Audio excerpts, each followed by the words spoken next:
അന്യായം, സമകാലീനതയിലെ വേർതിരിവുകൾ.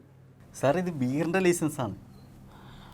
ആ അല്ല, ഈ ബിവറേജ് കോർപ്പറേഷൻ അവിടെ ഉണ്ടാകുമ്പോൾ ഇവർക്കിപ്പോൾ അത് മുതലാകുമോ? ആദ്യം ബീർ വൈൻ, പിന്നെ ബാറ്, പിന്നെ ഡാൻസ് ബാറ്, പിന്നെ എല്ലാം അങ്ങോട്ട് എല്ലാം മറന്നു പോകും. പിന്നെ ബാറിൻ്റെ ഉടമസ്ഥർ പറയുന്നത് എല്ലാം നിയമത്തിൻ്റെ വഴിക്ക് പോയിക്കോട്ടെന്ന് അങ്ങനെ പറഞ്ഞത്. ലൈസൻസ് മാത്രം? ലൈസൻസ് മാത്രം. ഓക്കെ, നോക്കാം. ആയി സാർ.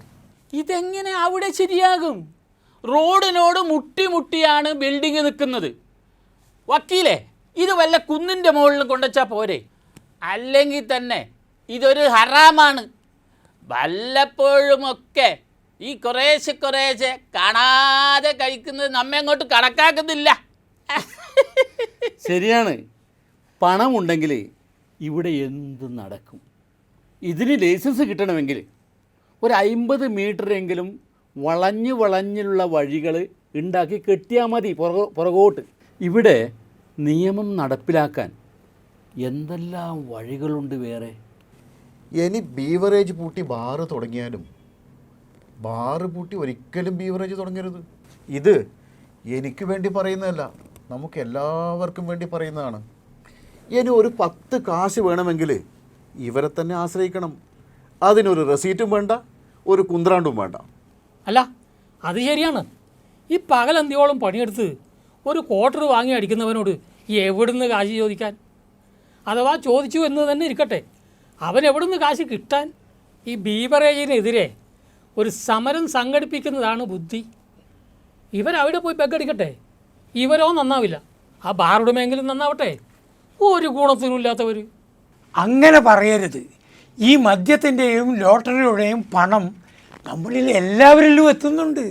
അതുകൊണ്ട് ഈ സമൂഹത്തിന് അവരോട് കടപ്പാട് കാണണം. അതുകൊണ്ട് എല്ലാവരും മദ്യം കഴിക്കണമെന്നില്ല.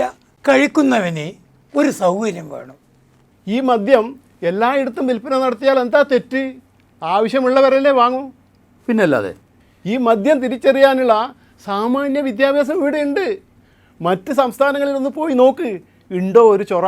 ഈ കാണുന്നതല്ല കഥ.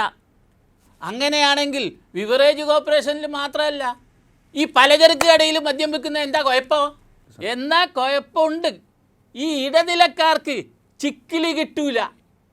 ഈ ചില്ലറ കിട്ടാതെ പണിക്ക് ആര് നിൽക്കും?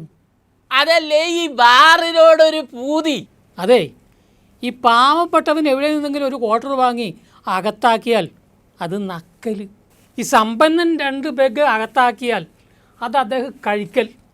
ഇതല്ലേ നാട്ടു നടപ്പ്. ഉണ്ട ചോറിന് നന്ദി പറയണമല്ലോ.